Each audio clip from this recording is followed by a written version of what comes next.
All right. Dirty Sports 7:48. We are live now. In 5, 4, 3. Welcome to the Dirty Sports Podcast. I am your host, Andy Ruther, coming to you live from Cincinnati, Ohio, with my co-host from New York, Joey No Chill Prano. Good morning, Andy. Morning, dude. How's it going? It's good, man. I got my little yoga in this morning and trying to fire on all cylinders. But, I've been battling. Oh, I did it. Oh, I did it right to start the show. That is amateur hour. That's pathetic. Whoever made that call, I'm happy though, because now I'm clearly aware of the sniffling. So whatever. But I was saying that, I've been battling some vermin. Got to go to my Twitter. Accidentally caught 2 raccoons while trying to catch a groundhog. Actually, I tried to text your brother, Mikey. For some reason, this text wasn't going through because I knew he would have a hot take on this. Yeah. So what did you do with the raccoons? I just let them out. It's funny hearing people's different opinions. Now, letting them out also was not easy. I wish I should have set up my camera because they're so vicious. It was 2 grown raccoons in one trap. What are the odds? I woke up 5:30 in the morning because it was outside the basement window and I hear animals going nuts. They had they're smart animals. They're destroying the yard or that flower bed area. And I was like, I got to let them out. But you can't just lift the trap because they're crazy. I can't hold the trap open like a chipmunk while they're just run out. Raccoons are vicious, as you know. They'll attack me. So I had to basically shove a giant stick and keep it opened in like a Jimmy Rig fashion while they ran out. And they didn't run out right away. And my neighbor was like, I would have just left them there.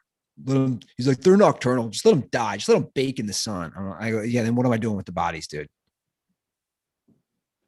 Yeah, that's a hot take. Another neighbor, just get a gun. Just put a bullet through both their head. I mean, the hot takes of how to handle these. I go, guys, I'm just letting them out. Take them somewhere else and let them out. Yeah, I'm going to put 2 wild raccoons in my car. That would have been pretty awesome. Then they get out of the cage and you just get devoured by raccoons inside your Toyota Corolla. Didn't that happen in wasn't there a loose raccoon in one of the Harold and Kumar movies in their car? Maybe. Sounds about right. So I'm giving up. I'm waving the white flag right now. You catch 1 raccoon and now the groundhog's free to live? 2 raccoons. I'm not setting that trap out. My brother warned me. He knew it. He goes, dude, you're gonna catch raccoons if you set that trap out at night. I know the groundhogs come out at night as well, but you're gonna catch raccoons. Now, no one expected me to catch 2 grown raccoons in one trap. Vicious little fuckers they are. So the battle against the groundhog, which I kept calling a gopher for some reason, is lost. I'm waving the white flag. Let them destroy the backyard. The other option I've been told is literally to just sit in a chair all night and wait for the thing to come up and then shoot it. I'm like, what? Who? What? Am I just going to wait? First of all, I don't own a gun. I guess they used to get in my brother's trash can, like out of control at his bar. Raccoons? Where it was a problem because the workers couldn't even empty the trash. They were so crazy and vicious. Yeah. You couldn't lift the giant trash can. So one of the workers had a crossbow and he would just go in there and shoot them. John did that in our trash can when he was a kid. A crossbow? Yeah. He swore he swore that the crossbow was powerful enough to shoot through the can. So he was like, I'm just gonna shoot literally through the can. Then he kept missing. So eventually, because he's a savage, he was just like, on three, you guys are gonna lift up the trash can. And he just threw a gigantic boulder into there. And just Shut up. yeah. Well, the best part is my brother said that one of his female waitresses at the time said, "This is so inhumane." And he said, "Okay, fine. You have to take the trash out then." And apparently, after a couple hours, she already rescinded that and said, "No, shoot them. They're terrifying. I lift that thing. They're vicious, especially when there's a gang of them." Trash pandas. Yeah, Panda, which is panda, panda, panda. which is a great name of a minor league team. I learned Yeah, minor league teams have the best names, sure do. unlike Major League Baseball team names or professional sports. Segway. I like the Guardians. Oh my God. Why? I like it. It's got, first of all, it's still got Ians in it, like Indians, Guardians. I liked that it was based on the Guardians of Traffic statues. I liked that, like I tweeted, they could do a Guardians of the Galaxy inspired alternate jerseys. I mean, all the other options, like the problem with all these teams, like, hey, let's just pick a random animal. Yeah, I agree. That's bad. Whatever. I like the Guardians. I'm into it. I don't know. I just don't think it flows well. The Cleveland Guardians. Look, I don't hate it. I agree. There's a lot of bad team names. Picking a random animal. I just like they picked something that, related to the city, that was like, it's literally right there. I like it. I mean, the G logo that they put out immediately was trash. Yes. But like, the like the whole idea of it is great for me. Now you got to get somebody to work on cool merch and designs and whatever, but I don't hate Guardians. Guardians or spiders? Which would you prefer? I mean, spiders was a thing in the past, right? Like I would go spiders personally. I would go Guardians. It's like I hate the let's just do a animal thing. Is Cleveland particularly known for spiders? Is it a particularly arachnid filled area? I don't know. Like, when's the last time there was a bear in Chicago? Outside of a, gay bar. Outside of Boys Town, where was a bear. That's what they should change the logo to. Just some bear dudes. Take a picture of some bear dudes from Boys Town and then take that as happily eating like a, pastrami sandwich. Sausage. Yeah. Italian sausage. With the beard, a little beard gut. A little mustard on his lip. Flannel shirt.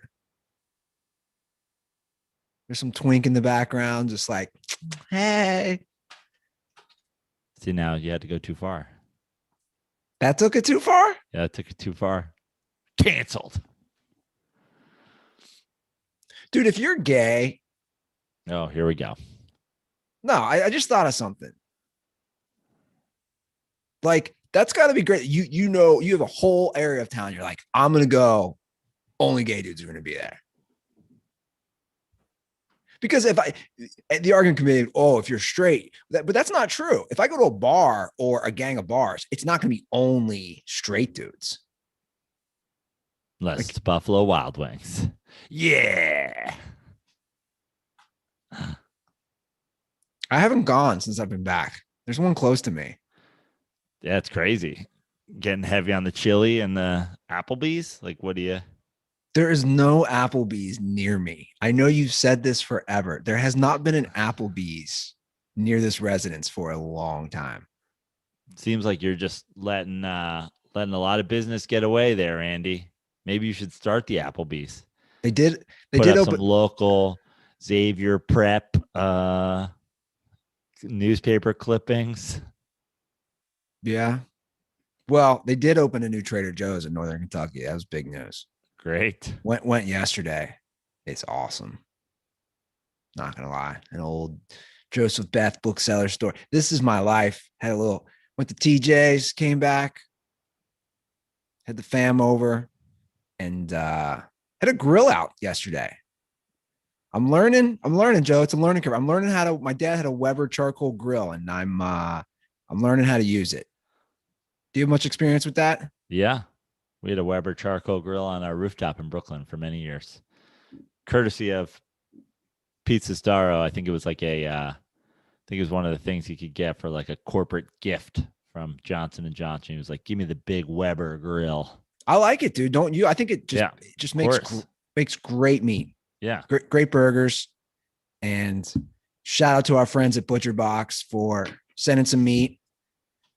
Had some of their grass-fed burgers yesterday and cooked about 9 of them.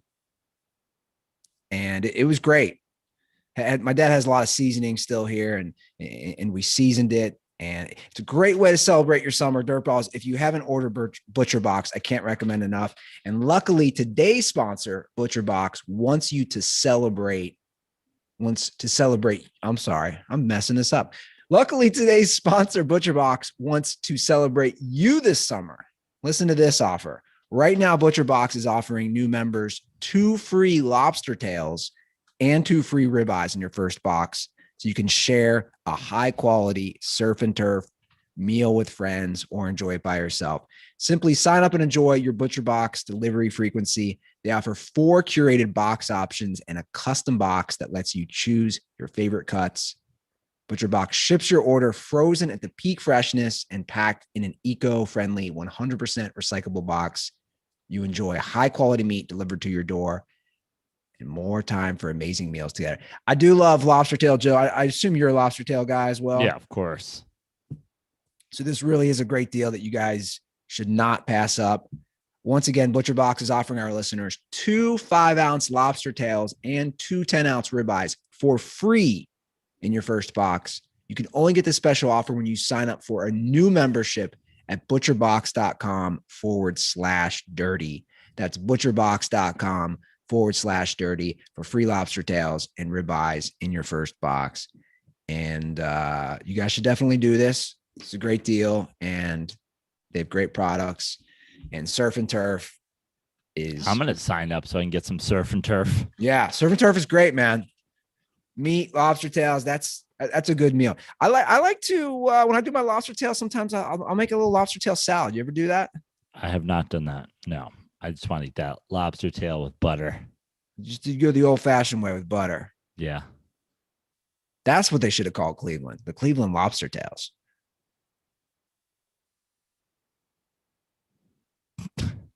No? Nothing? It'd only be slightly worse than the spiders. They could have gone Cleveland Steamers. I mean, we all wanted it. And by me, we all wanted Cleveland Steamers. I feel like the Guardians thing is just like a great example of like no one's ever happy. It's like immediately. I agree. People were like, this is awful. It's like, why is this awful? What's bad about this? I was more exaggerating the start of the show as far like I don't really care at the end of the day. What does annoy me is when people have takes who don't follow sports. That's something that's always gotten under my skin when the non-sports crowd tries to hop in, whether it's the Super Bowl or sports names. It's like, yeah, stay in your lane. My thing was just like the people who are never going to be happy no matter what and like wanted to stay Indians, and just like you people are just the worst. Yeah. I mean, look, guys, I don't know how many times we're going to say this. It's the wrong name. They weren't from India. That's all I have to say about that. It was the wrong name. They were given the completely wrong name of people. I don't know how you counter that. I know someone who would counter. You don't know how you counter that? Do you realize, I mean, we've got a lot of stories today where you can't believe what people are doing, but like, you can't believe it. I believe it. People are ridiculous. It's tradition. It's tradition. They've had that name since 1915. Yeah, you want to segue into football with these ridiculous takes? Is that where you're going? Sure. So things have moved quickly since our last episode concerning the NFL and COVID. Frank Reich now has COVID. I didn't see that. Yeah. So basically, the NFL issues a statement last week saying they're not going to reschedule games this year because of a COVID outbreak. Last year, obviously, was the height of the pandemic, and they allowed rescheduling. This year, it's an 18-week schedule, and no games will be rescheduled around an 18-week schedule. So if a COVID outbreak happens among unvaccinated players, the team with the outbreak will forfeit and be credited with a loss for playoff seeding. Right. Also, any canceled games of an outbreak among unvaccinated players / staff will be responsible for financial losses and subject to potential discipline from the commissioner. So they're throwing down the hammer. And then on top of that, Bruce Arians will fine players $14,000 for every protocol breach within his team. So basically, he told unvaccinated players. Basically, yes. If you're unvaccinated, but not just that. Did you see what else he said? No. He will fine any unvaccinated. Okay, you're right. Sorry, I didn't read close. Unvaccinated player, $14,000 anytime he's not wearing a mask where he's supposed to. Yeah, because now we have a bubbling situation with players who are being outspoken about not wanting to get vaccinated, and the league is clearly on the record saying, basically we still have to test people, especially the unvaccinated. And now, I don't know how it works precisely for their testing, but across basically everything, a lot of the other sports, it's if you're vaccinated, you don't have to get tested as often. And when you're unvaccinated, you do. So and real quick to hop in, same protocol at the NFL, Joe. Yeah. So it's the same protocol. If you're vaccinated, less testing.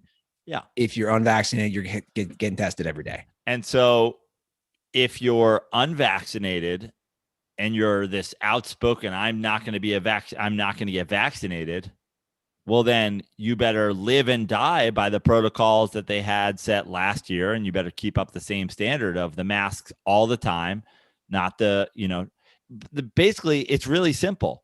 And I know that there are just people out there who refuse to do anything. But again, I didn't have a strong opinion on personally getting vaccinated one way or the other, but I literally did it so I could go to baseball games. So I didn't have to wear a mask all the time. So I didn't the potential negative effects of it to me were outweighed greatly by just okay, I'm vaccinated. I can show my vaccination card. I got to do a bunch of things on this trip that they required me to have vaccination for. I don't have to wear my mask in places anymore. I know it's forever. So that's just part of the decision. You can't decide to be a player who wants to not be vaccinated and not go along with the COVID protocols of wearing your mask. So the idea that Bruce Arians is going to find those people for that is totally reasonable. Yeah. And to follow up what we said last episode, both of us agree. I'm not going to shame somebody for not getting vaccinated. I'm going to shame a football player though. But I was going to say this. I understand it was a quickly developed vaccine, but also, I don't know, I was having this conversation the other weekend with my brother, and it was like, I personally, I don't like the equivalent of how long it took to come up with a polio vaccine or chickenpox or smallpox. That was 100 years ago. You know how quickly we develop things now. I mean, yeah, that's a ridiculous thing. I mean, think about how long it took to come up with the telephone. It took the entire history of the human civilization to come up with telephone, and then within 100 years, we have a computer on your telephone. That's what I'm saying. But by the way, because I've heard that. I've heard people say, well, like, hey, they got it done and so quickly. And I say, well, look, I think it worked. The Operation Warp Speed and putting it out there with companies, obviously they're trying to make money. So it's capitalism in play. I don't like that argument of it was too quick. And maybe it was, but I see your point as well on football players. I tweeted that out. I don't understand how a Cole Beasley or DeAndre Hopkins or whoever who makes their living running across the middle against defensive backs, linebackers who are trying to decapitate them, which will cause severe health and side effects, are saying, well, I don't trust it. Fine, man. Yeah, that's the thing. We don't know whether or not the vaccine is unhealthy. We know playing football is desperately unhealthy. Correct. But listen, all the Cole Beasleys of the world, like, I've said it on the show before about other things. I'll say it again. Like, you can have an opinion on whether or not you want to get vaccinated, but what Cole Beasley is doing is being a dipshit jackass. Look at me. I want the attention of being an anti-vaxxer. The end. We talked about everybody hammering LeBron. And this is why you don't say it one way or the other, because now Cole Beasley is on a soapbox being an anti-vaxxer, arguing with people all day, every day on Twitter. His own teammates. You went to you're a dipshit slot receiver in the NFL. You do not have a medical degree. You do not have the idea that him and this other guy from the thing are tweeting about Fauci. It's like, bro, do you want to just sit down and have a straight up IQ test? Like, you're not qualified. Well, obviously, it's not just Cole Beasley. I mean, we're seeing it spread. We're seeing DeAndre Hopkins deleting his tweet. We're seeing Jalen Ramsey commenting back and forth with him. I mean, this is clearly a problem with the NFL. And the NFL doesn't care. It's clear. They want to play games because they want to make money. We have done how far down and the idea that people are shocked about this. I mean, the coaches that are getting fired, they said all tier 1 employees, you have to be vaccinated. If you don't want to get vaccinated, get the fuck out. And these coaches are like, what do you mean? It's like, oh, did you miss the memo where they banned somebody for life for not contorting their body in a preferred manner during the worst song of all time? Like, get the fuck out of here. Wake up. The NFL gives 0 fucks about any of you. Aaron Rodgers is not above the NFL. No. Tom Brady is not above. No one is above the shield. No one. They will just move right along. And the thing is, again, I'm not judging any of them on a personal level, but I am judging them as teammates. You're a piece of shit teammate. If I plan a family vacation right now for my whole family, I'm like, hey, listen, we finally have everybody on the same schedule.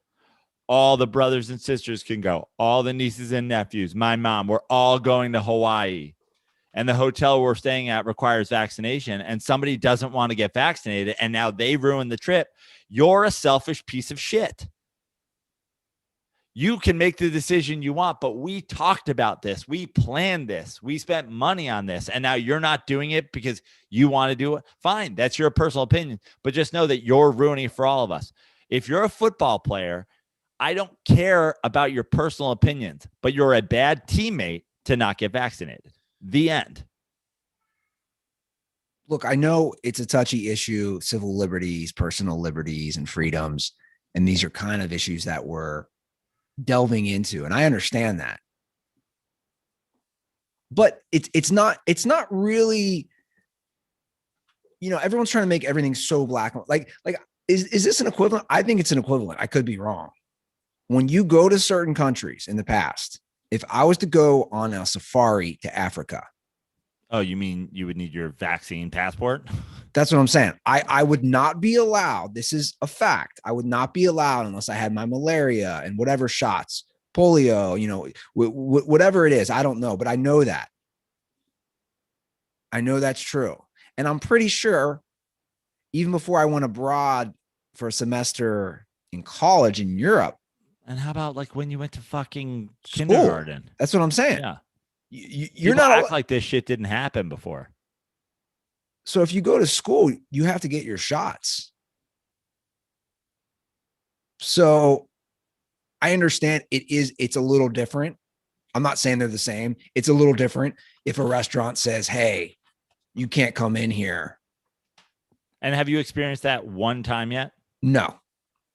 You see reports. I don't know if it's true. How about this, Andy? Have you done anything where they said they required a vaccine and then you just show up and they never asked you for anything and they never fucking looked at a card and they never? Because that's happened to me multiple times already. The only time I've had to show my vaccine card is Reds offer $10 tickets with proof of vaccine card. That's the only time I've ever had to show it to anybody. So I see a lot of signs on doors, right? Like of grocery stores, wear a mask unless you've been vaccinated. Yeah. So wear a mask unless you've been vaccinated or are prepared to lie that you've been vaccinated. Although no one's going to ask you. So just do whatever the fuck you want. The NFL only cares about money. Only cares about money. And honestly, it's just, to me, we had a global pandemic. We had a pandemic in the United States that killed over 600,000 people. The idea that somebody is out there saying, how dare you tell me what I can and can't do about vaccines? If you're a fan, oh my God, I hope you were fucking on the front lines of the, how dare you tell a person what position to contort their body in during your poem fight, because that hurt absolutely nobody. And you motherfuckers weren't talking about that. Now suddenly, hey, my body, my choice. Correct. My body, my choice. Kneel, stand, fucking do whatever I want. Right? That didn't hurt anybody. That's why our political spectrum is a fucking disaster, because suddenly people are literally saying my body, my choice. That's a phrase about abortion that the people who are saying it didn't support.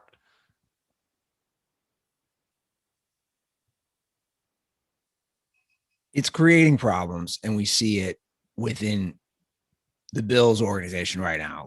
Like Cole Beasley is essentially daring the Bills to cut him. And to be honest, if I'm a GM, I'm cutting. I want to cut. I would cut Cole Beasley for tweeting that he was the best slot receiver in the NFL, and therefore proving me without having to do tests that he has massive CTE.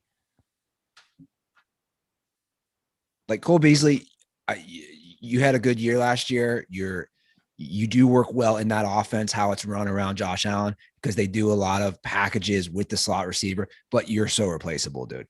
You are beyond replaceable at that position. That's just a fact.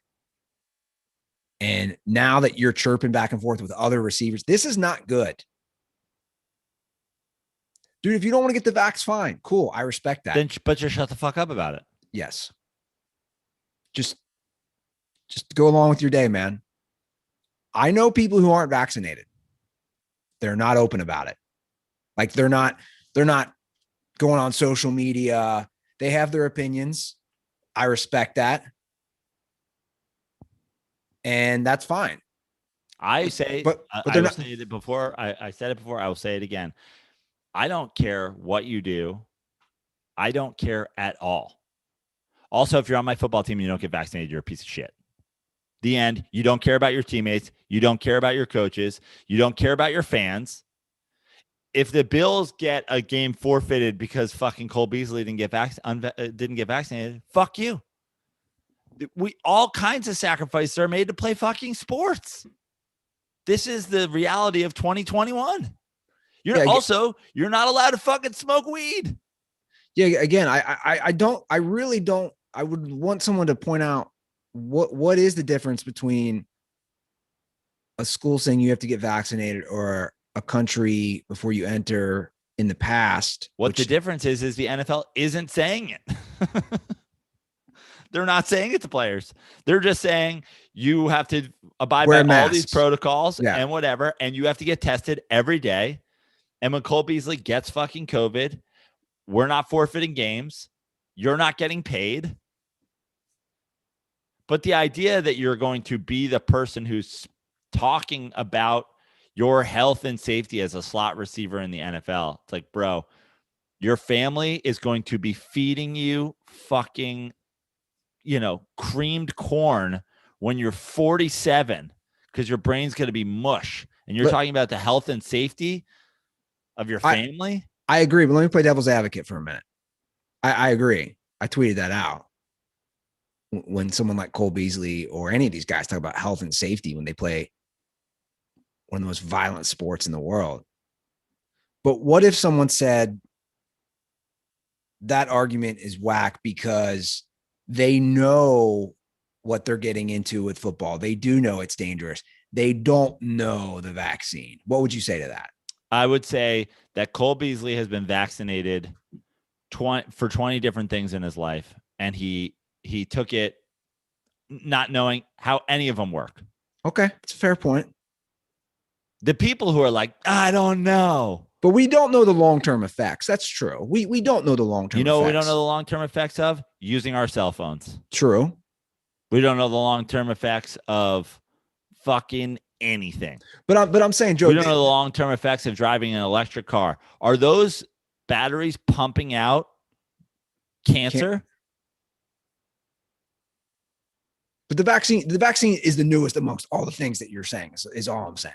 Right. But my point is like the idea that Cole Beasley, they say, hey, listen, here's what we're going to do when we're in training camp. Curfew's 10 o'clock. We're not coming door to door, but we're going to send you a text and you're going to send us back a picture showing us you're in your room. And Cole Beasley like, I don't use my cell phone.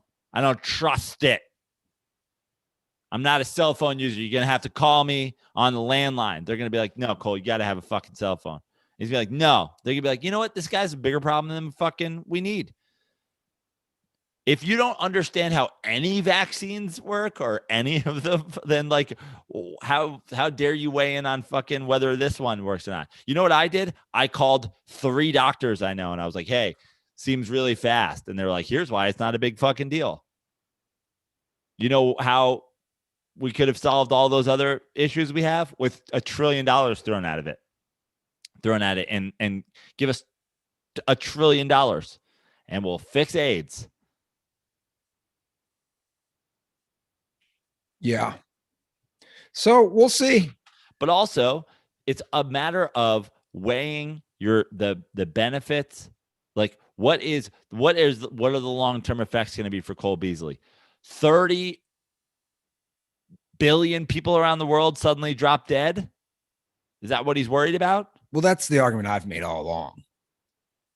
Is if the majority of the world, then you got bigger problems than fucking like, bro, then there's no NFL. Yeah. But risk reward, dude, you're on, people, we argued for so many years. Like, of course the NFL's weed rules are antiquated. But the fact of the matter is Josh Gordon isn't in the league because he couldn't fucking stop. Every other player found a way to go, listen, I'm either not going to do it or I'm going to hide it or whatever. We all agree weed should be legal. We all agree. But it's Josh Gordon's fault that he's not in the NFL for smoking weed. Every other player makes a sacrifice. I'm not going to take bong hits in season. Even though I like weed, I care about my team and winning, my life, my livelihood, making money, being, trying to achieve something. So you give up something you really care about for the sake of your team.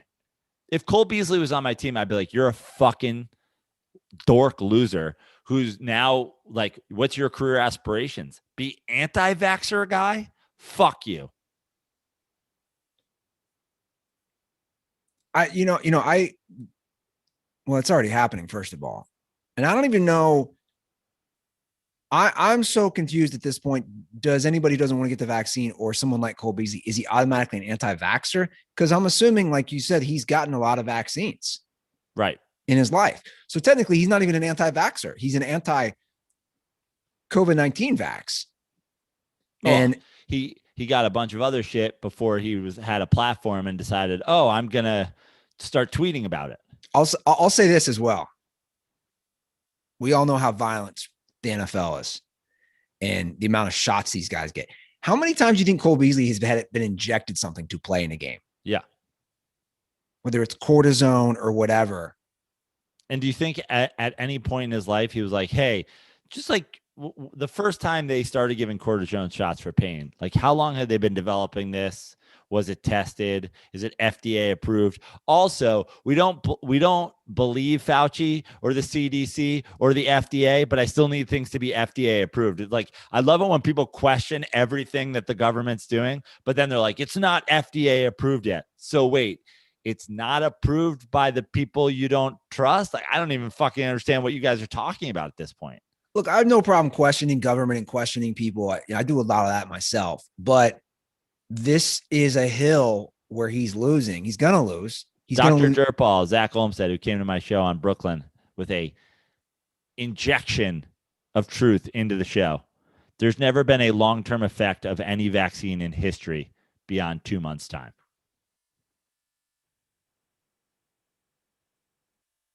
Can you repeat that? There's never been a long-term effect of, I assume, side effect of any vaccine in history beyond 2 months' time.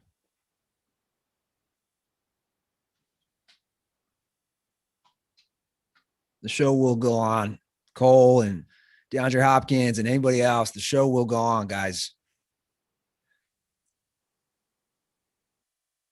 In a way, it makes me appreciate the NFL in a crazy way. Just like they're just going to go on.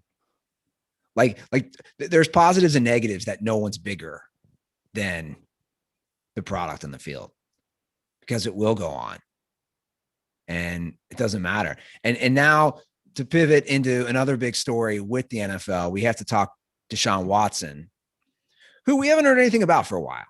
Yeah. It's kind of crazy. We've talked about the NFL's PR machine. Deshaun Watson was accused of how many sexual assaults / rapes? Yeah. I mean, he was the Bill Cosby of the NFL.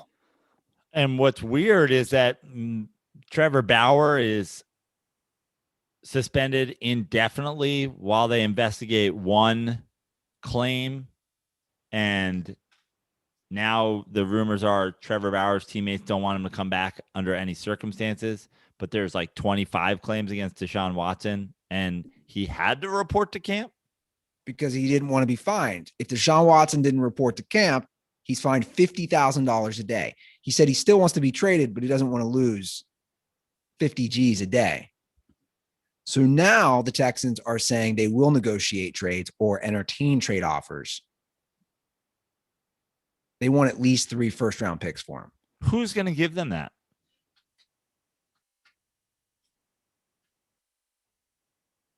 Like, let's just name a team. Like, what team is going to do this? So you're trading for a guy who may or may not be in jail, be suspended.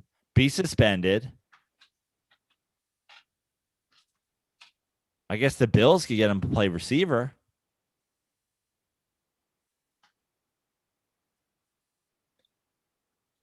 I don't know. Name a team. Unless there's an assurance that he's not going to be suspended. How can they assure him that? If charges get pressed and I don't know. I'll be honest, I've lost track. This thing was so deep. We talked about it a lot when it was happening. I almost feel like this is blowing over. I mean, we talked about this before. Again, Buffalo's got a quarterback. Miami's got a quarterback. New England's got a quarterback. Jets have a quarterback. Cincinnati, Cleveland, Pittsburgh, Baltimore, Tennessee, Denver, Indianapolis. Yeah. So wait, we keep going back to just Denver. I don't know. Las Vegas. I mean, like,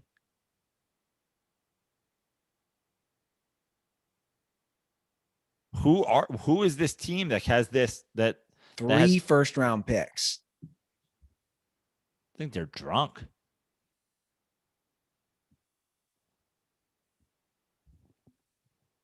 But my inkling is that nothing's going to happen to him.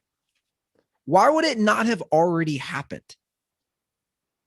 Wouldn't it have happened already? Dude, he had so many charges against him. It was woman after woman after woman.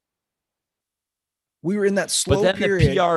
So the Texans have him, right? They can't help having him unless they trade him. But you have to be a team willing to trade for that guy. You have to be willing to take on this PR.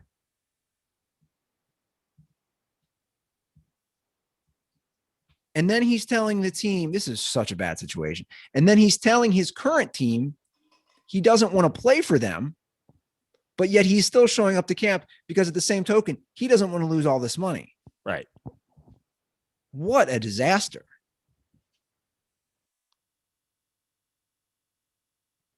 Who's going to, I think Deshaun Watson, I think he ends up playing. I think he ends up starting fucking week 1 for the Texans. 22 women have accused Deshaun Watson of sexual misconduct and sexual assault. So the same number of people on an NFL football field have accused him of this. I agree. He's going to be the Texans starting quarterback. He's just going to play because they can't trade him and he doesn't want to get fined. What a mess. I've never seen a situation like this. It's a total Who's their clusterfuck. coach these days? He's a first-year coach. It's not Romeo Cornell. No. David Coley. Rip David Coley. He's like, this is unbelievable. Imagine you're going to deal with this situation your first year. This is what he's walking into. A guy accused of all these things who wants to be traded. They can't trade him. He also doesn't want to be fined, so he's still showing up. He's the guy who doesn't want to be at work, but he's at work because he needs the money. This is every guy ever. I was gonna say it's basically everybody showing up to their job. I don't want to be here, but I need the money. I fucking hate my job. I hate my team. I hate my employer. I wish I could get a new job, but no one wants me. What a mess, man. What a disaster. So good luck.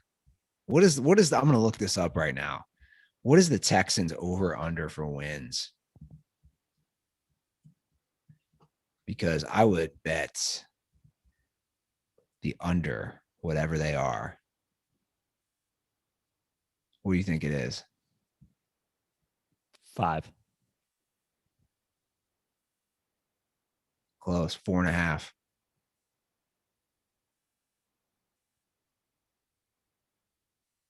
I'm not seeing anybody lower, Joe. I mean, this is a shit show. I think Cole Beasley and Deshaun Watson need their own podcast. They should just retire. I don't know what it's going to be titled. I don't know, but I know Dabo can get it on whatever network he listens to. Oh, Dabo. I wonder what's going on Dabo's head with all these college football changes underway. Dabo's going to have the only team that can compete for a championship not in the SEC at some point. Yeah, so Texas and Oklahoma officially announced that they are wanting to leave the Big 12 for the SEC. It's official. I hate this. I really do. I almost feel like we should just stop talking about college sports altogether. Like I almost feel like we should ban it from our show. Go on. Where's our Reddit page curator? I need a poll on the Reddit page. Should we just stop talking about college sports entirely? Yes or no? I don't want to do that. What do we talk about? It's all just a sham. The whole thing, like what aspect of college of college athletics at all is still worth talking? Do we ever talk about other than them fucking up the bureaucracy of it? So now we're adding 2 more big teams to the SEC. But we couldn't have a expanded playoff system for all of these years until now, because all the fucking college football diehards are like, the regular season won't matter. Well, guess what? The regular season doesn't fucking matter at all, because essentially now every important team and Clemson and fucking one Pac-12 team that's good every year is going to be in the SEC. And then, so the SEC champ is the champ. Like, what? Well, not just that, with the playoffs expanding to 12 teams and the SEC expanding to 16 teams, how many of those 16 are going to be in the 12-team playoff every year from one conference? Yeah. It's the SEC at this point is Amazon. They are Amazon. They've bought Whole Foods. They've got the entertainment streaming service, Amazon Prime. They've got the delivery service. They're gobbling up all the mom and pop stores. The SEC is Whole Foods. The SEC is Amazon. Literally, they're Amazon. And you're right. Like, at this point, when you have such a power conference, they were already a power conference. But also now they're adding Oklahoma and Texas. Yeah. So like Texas stinks. But Oklahoma's always there. Great. But my point is, like, to me, the idea that there's anybody alive anymore that's arguing that college football or college sports in general is legitimate, that this isn't so poorly run into the ground. Who are you? Who are you college football fans? Well, this is obviously good for the SEC financially. But at some point, we talk about monopolies in the real world, and obviously it's a highly discussed topic of Amazon. That's why I use them. Microsoft was accused, and I think actually litigation happened, right, of monopolies. You've seen it in the past with companies. My point is, this is a monopoly. They're a monopoly. This is not good for the sport. I think. Shit. You know what else wasn't good for the sport? Crumbling the Big East. You know what else wasn't good for the sport? Letting fucking Missouri join the fucking SEC. Letting Texas A&M join the SEC. We've done this. We're so far down the fucking line. The ACC used to mean something. The Big East used to mean something. The Big 12 used to mean something. The Big 10 used to mean something. What matters at all except the SEC anymore? Nothing. Who's coming out of the Big 10? Who's coming out of the Big 12 now? Who's coming out of the Pac-12? It doesn't matter. The whole thing is shit. Every single college football game is about 5 fucking teams. And can you beat one of those 5 teams? If you're one of those 5 teams, do you beat the other 5 teams? There is nothing interesting about college football as a whole. Nothing. It's not interesting.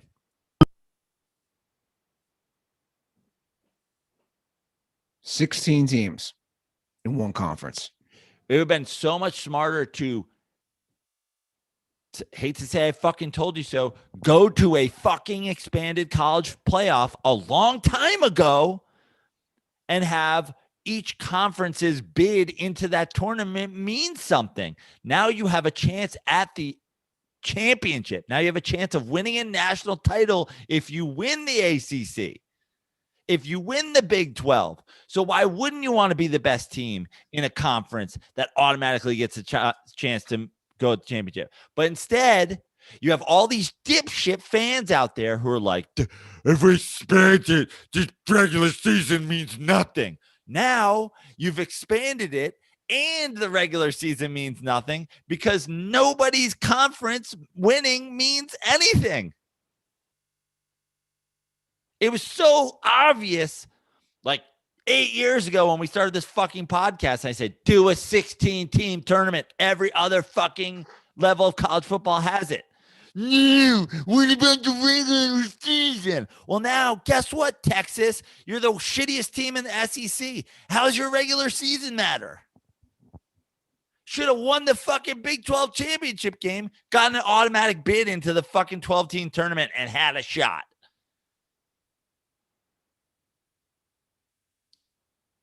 I think what's going to happen is 4 16-team conferences, basically the SEC, the Big 10, the Pac-12, and the ACC. And again, it's not good for the game. And conference rivalries are great. Texas and Oklahoma playing in the Big 12, previously the Big 8. That was a great rivalry. Look, Nebraska to me is a prime example. And maybe Mizzou too. Like Nebraska, I know they fell off, but they were part of the Big 8, then the Big 12, right?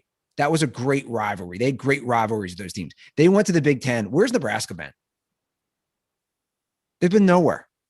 Mizzou decided to go to the SEC. What are they doing in the SEC? They're not doing anything. And I get it. It's money. It's more money because it's a TV deal and it's more lucrative. And the payout is better for these TV deals.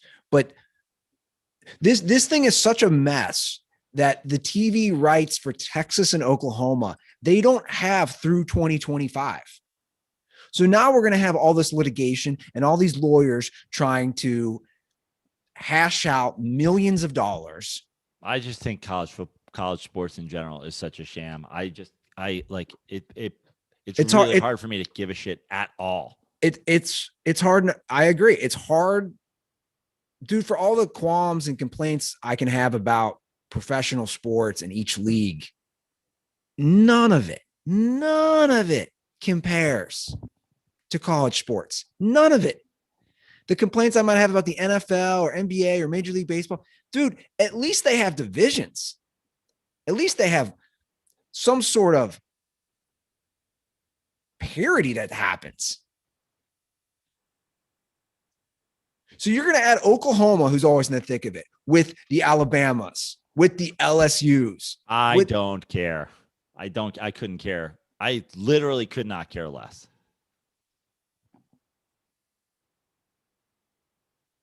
And I think college football fans are dumb. I think you're dumb. I can't believe you care.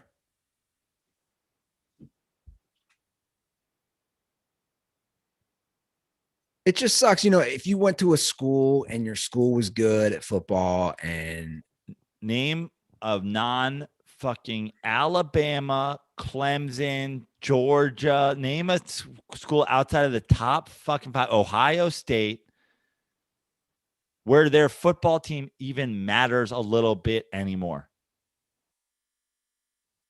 If you're Oklahoma State, nobody cares about your football team. I disagree. They do. There's people who went to fucking Oklahoma State. No one of the national audience gives zero fucks about Oklahoma State football. Okay, the national audience. Zero fucks about Mizzou. Zero fucks about Tennessee. The national audience, but the people who went there and the people from that region, they are cool. Are very the people who live in fucking Hudson Valley care about the Renegades, the fucking minor league baseball team up there. But in the grand scheme of things, none of it matters anymore. There's 6 teams maybe total that fucking matter. And I think it's more. I mean, I disagree. I think you can bring go up to Iowa State. No one gives a fuck. I think you can go to 10 to 15 teams. 10 to 15 teams. Yeah. I would challenge you to name 10 college football teams that literally anybody gives a fuck about. That have like a big national fan base. That have a national fan base that something that happens at their fucking school will trend. That like no one gives a fuck on the national, that they're going to compete for something. Well, I think, look, if you go, college football is still so big. It's still a moneymaker. It dominates the trends on Saturday. Look, you still have many schools that are so, even a Penn State, Ohio State rivalry, even Michigan, who hasn't been good, those are massive fan bases. Those are massive spread out alumni. I mean, you talk about fucking Notre Dame and like and Notre Dame too. But I'm talking about, but you talk about Notre base. Dame and like how they don't have earned, like when's the last time earned or unearned Penn State or Michigan State factored into the national fucking title of football? I agree there, but I'm saying it doesn't mean that there's not a huge fan base behind them. But I'm saying in the end, cool. All you guys like Tennessee, Vanderbilt, Penn State, Oregon State, Oklahoma State, Mizzou. You guys are playing exhibition football games. But they're making money. Cool. Again, Great. Fucking that's neither here nor there. Hold on. But it is because basically what plays into this, which I always bring up, and we can end on that, is that it's a money grab. And at the end of the day, the problem is the academics, the new science labs, the new research centers are sadly connected to the football team and the basketball team. So by moving the NCAA is not doing themselves any benefit by continuing to move teams. All they're doing is now they've just devalued the rest of the Big 12. So the stock on the rest of the college football teams in the Big 12 just fucking dropped. 100%. Kansas State, no one gives a fuck. Shout out to Manhattan, Kansas right there. Instead of lifting the value by having conferences that matter. I agree. I think, well, look, I think there's good vision. Like you take the NFL, you say what you want about Goodell. There's good vision on the future and how things are going to play out. And again, parity. It's better for the overall product of the sport if you have multiple competitive, interesting conferences. It is. It just is. It's better for the overall sport. But when you remove that, and that's what they're doing, hence the SEC. And you know what? I'm so happy it happened, Andy, because dumbass college football fans fought the big fucking playoff the whole fucking time.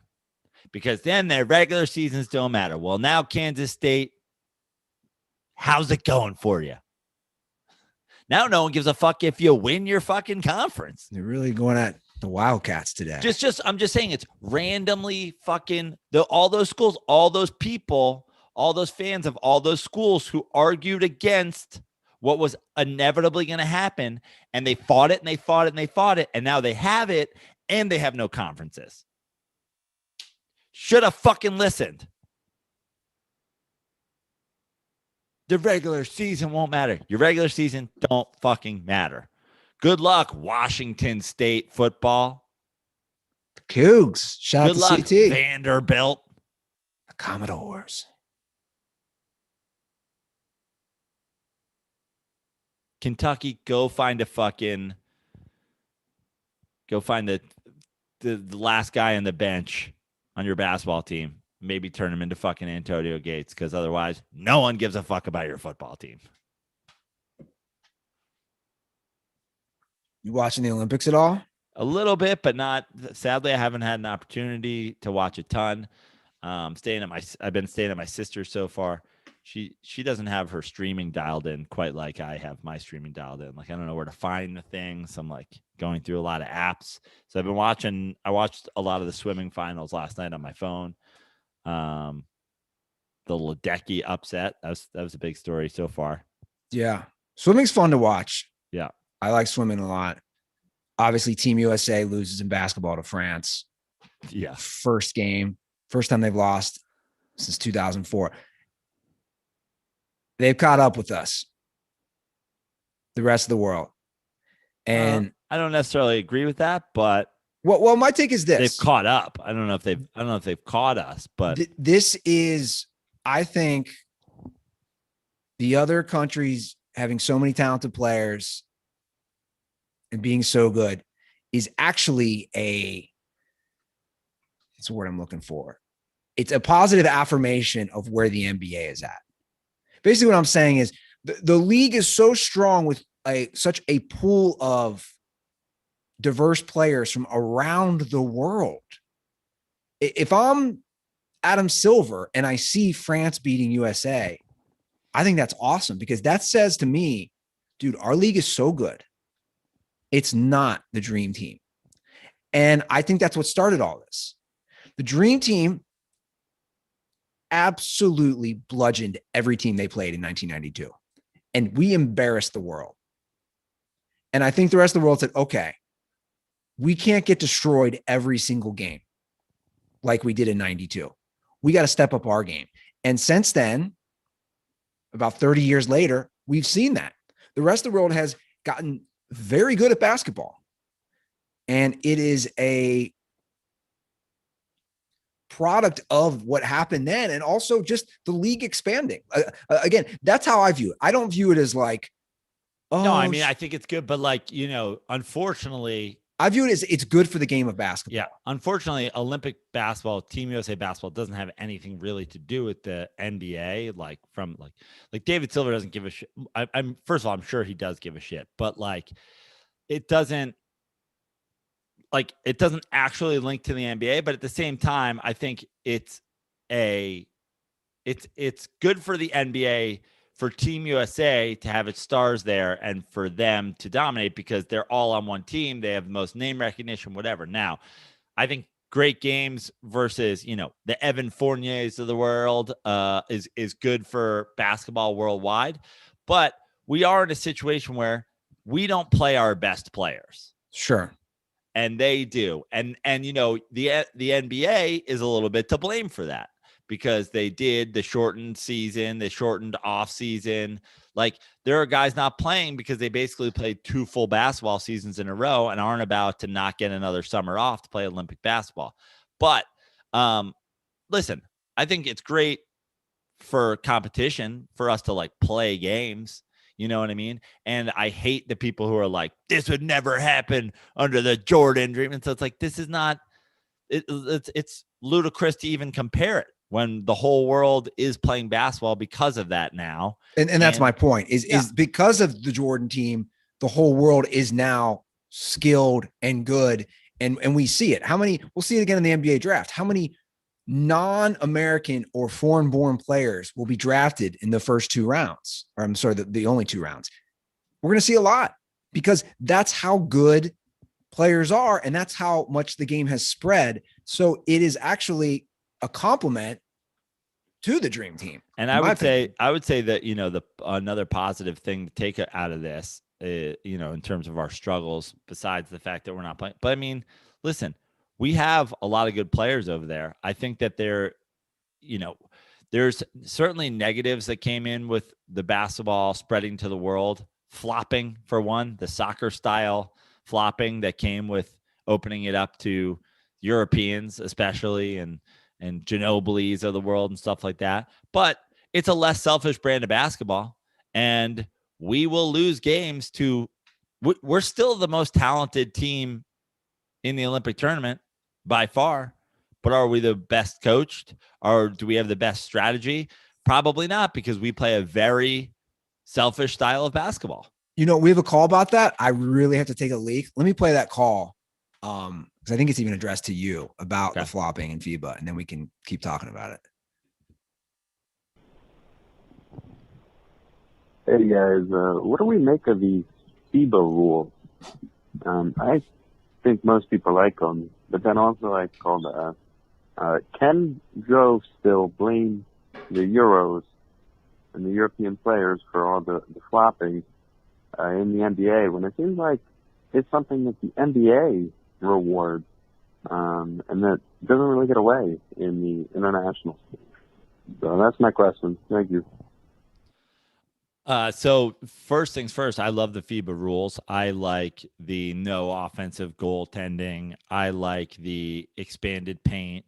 I like most aspects of FIBA. Now, the reffing in FIBA is certainly not as loose with calling, the ticky-tack fouls, the flopping. But yes, I still do blame the foreign players because they brought over a style I don't even want to necessarily say a style of basketball. It's just an attitude of Europeans. I mean, look at soccer, that the egregious, if they believe they were fouled, they sell it.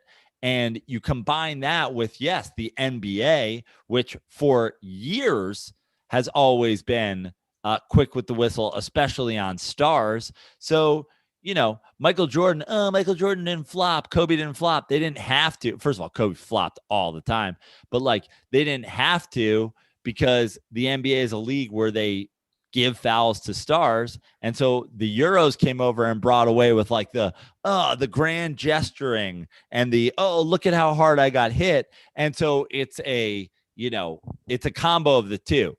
It's those players taking a flopping style and using it to their advantage in a league that's quick with the whistle.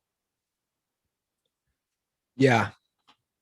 I missed most of what you said, but I agree. No, I don't know. I said I like the FIBA rules, but I do blame the European influence, but not that it's the European influence on fouls. It's that the European influence on selling the fouls, which NBA refs are quick to call anyway, quicker than certainly the international rules.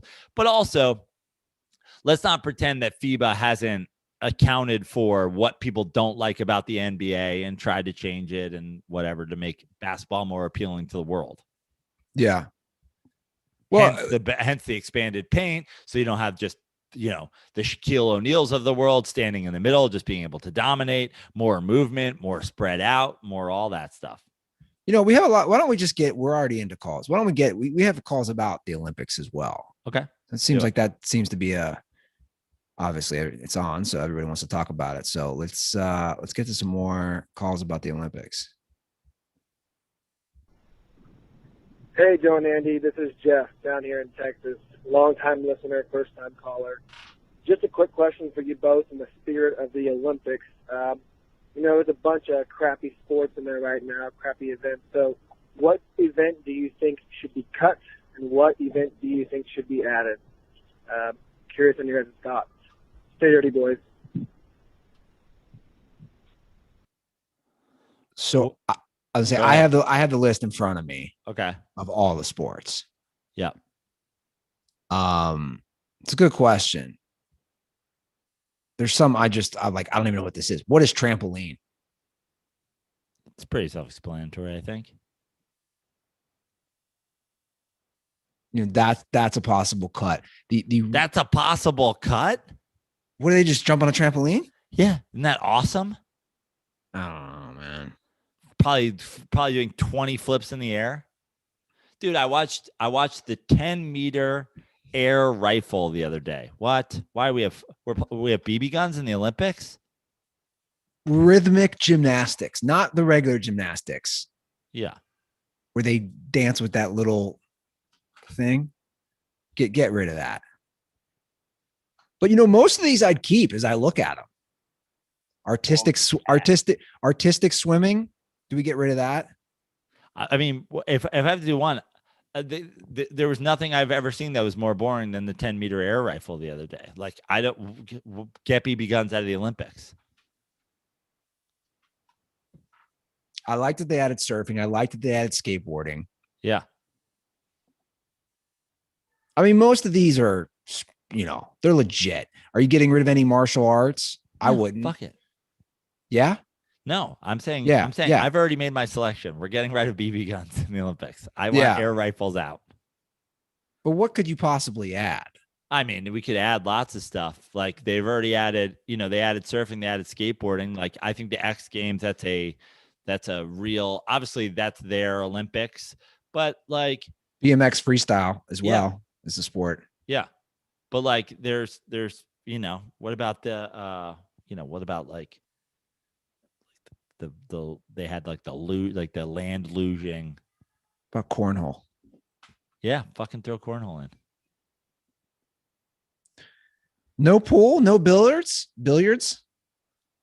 That's again, like I'm almost like that's the air rifle to me. Like what these skill, like I feel like you should be an athlete. Well, I'm trying to look at some of these that you would not be an athlete. So you're talking about shooting. That's just called shooting.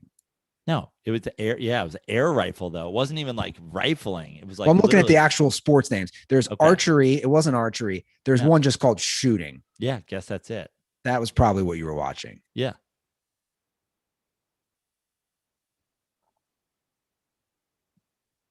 I guess trampoline is gymnasts. Yeah, I'm sure it is. Should we get competitive eating in? Should the hot dog thing be a? You just said athletes. That's not an athlete. Joey Chestnut's I'm not just an saying athlete. now if we're gonna have fucking you suggested darts.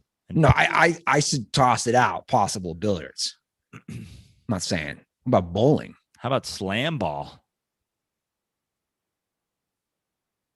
Yeah, possibly. I'd do bowling ahead of slam ball. Bowling's kind of fun to watch if you're baked. Those dudes. How about can jam? Love me some can jam. How about pool volleyball? Pool volleyball. Love it. Pool volleyball is great. All right. This is a segue for this call because I feel like we're coming up with ideas that would fit this call. Yo, Dirty Sports, what's up? Coming at you with a stoner question. What's your guys' favorite thing to do when you get stoned? I always love throwing on a good movie or like Netflix something or other. That's good. I really love getting fucking baked out in the woods. That's probably my favorite. Just getting fucking way too high in the woods and listening to music with like one or two buddies. So let me know what you guys like the most. And stay dirty. Condoms are for Joe motherfucking Bartnick. My favorite thing, I like getting stoned, especially in the morning and going for a surf because I don't have my phone with me. And then I have like surfing's great because you have the weight, like all the waiting and the paddling for the waves. And so you have all like this alone time with your thoughts. But then when you actually catch the wave, it's like your thoughts get totally shut off. So it's a nice balance of the two. And I like having no technology out there when I'm stoned. Yeah, I mean, we all can do the stoned watch a movie, but I think getting in touch with nature is kind of fun. I started getting stoned and cutting the grass or like doing yard work. And I have to make a confession. Friday, I smoked a bowl in the afternoon and said, I'm going to cut the front and backyard. I did a full lap around the front and backyard and then realized I hadn't turned the blade on. That's pathetic. I mean, I did a full lap around the front and backyard. I'm like, oh man, this feels great. It's a nice like 80-degree day. I'm all baked. And then I go, wait a second. I didn't cut any of the grass. I just drove around in a circle. Shameful. Dude. Yeah. So make sure you're not a moron like me, but cutting the yard baked is kind of nice. Going for a walk. Going for a bike ride. Yeah. Anything like that. I used to do that in Venice. Go for a nice little bike ride. Get out. It's nice to get out. Yeah. I mean, look, the stereotypes of stoners just get high and just sit in the couch. Like I feel like that's kind of basically been debunked. I know a lot of people who get stoned and go for a swim. Yeah.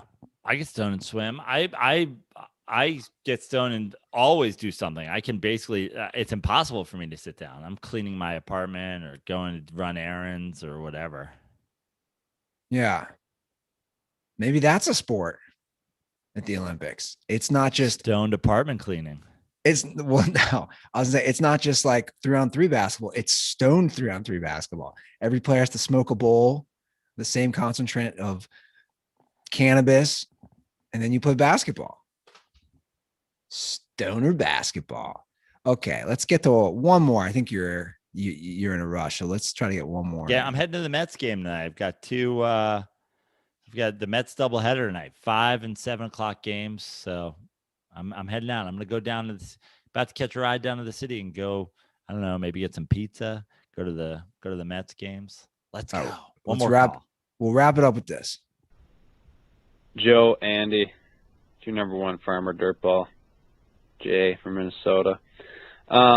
Would like to congratulate Wisconsin on the Milwaukee Bucks championship win. Giannis seems like a likable guy. I'm all for it.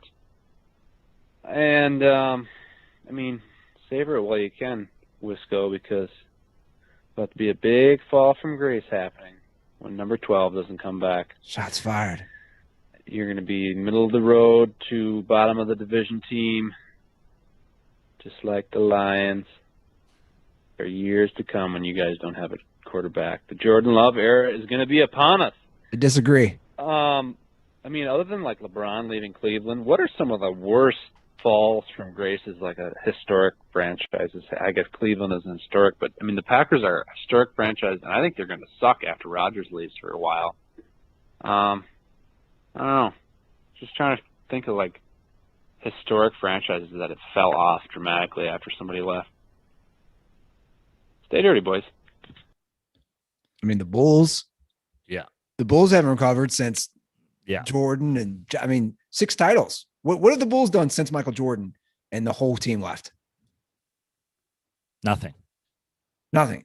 They had, I think they that were a 1 seed with Derrick Rose while he was Yeah. the MVP. I would say they had a 1 seed with Derrick Rose. They haven't been back to the finals. No. And for the record, I think the Packers, Cleveland, I mean, the Cavs before LeBron, while LeBron was in Miami, after LeBron, they'll be bad for eternity. What were you saying about the Packers? well, I just look, obviously they have had back-to-back Hall of Fame quarterbacks, and that's rare for this period of time. You know, we're talking 25 plus years. But I think football is the lifeblood of that. I was going to say, I mean, like, you know, listen, Aaron Rodgers is, to me, one of the best, if not the best. I think he's mostly responsible for 13-3, but like, what's a Packers team with, I'm not saying like, you know, fucking like, I don't know, it's shitty quarterback, you know, Brian Hoyer or whatever. I'm not talking about that, but like replacement Q, you know, let's go with our favorite replacement. Like if Ryan Fitzpatrick is the quarterback of the Packers, what do you think they were last year? A 500 team, 9-7. Like, I don't think they fall off to, I don't think they're so bad that they're like a 4-12 football team without Aaron Rodgers. Jay, you're just projecting because your quarterback is Kirk Cousins. I hate to say it. You're trying to project. You're stuck with Cousins and you're putting it on the Packers. I mean, Cousins is just proof that you can have a trash quarterback. If the rest of the team around you is good, you're going to be like in the mix. I'd rather have Jordan Love than Kirk Cousins. Sight unseen. Wow.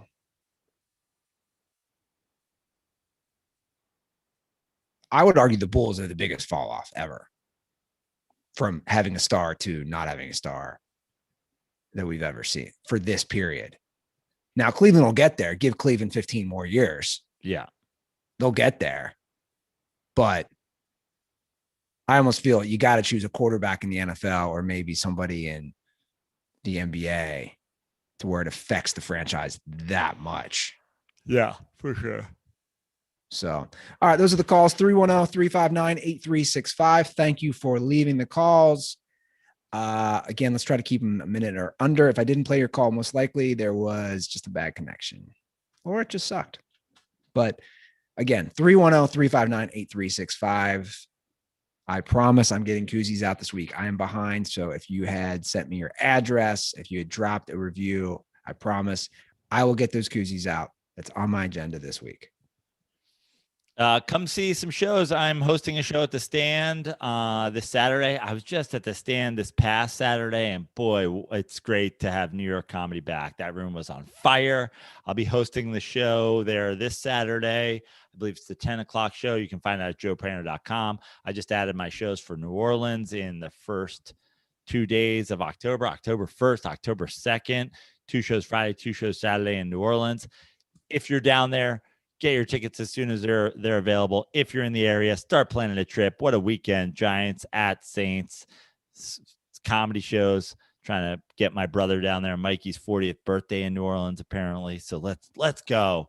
Follow me on all social media at Joe Prano, except for Twitter at Fix Your Life. All right, that's the show. And I'm playing Wingfoot tomorrow, Andy. Where's that? Long Island? No, it's in Westchester for all the golf heads out there who made it to the end of the show. Stay Clearly. tuned to my Instagram. Follow me on Instagram to watch me embarrass myself on one of the elite golf courses in all of the world. I love how I had no clue where that was. Yeah, and give us a call. Let me know, SEC fans. Let me know how you feel. I want to hear from everybody. All right, that's the show. Happy Monday.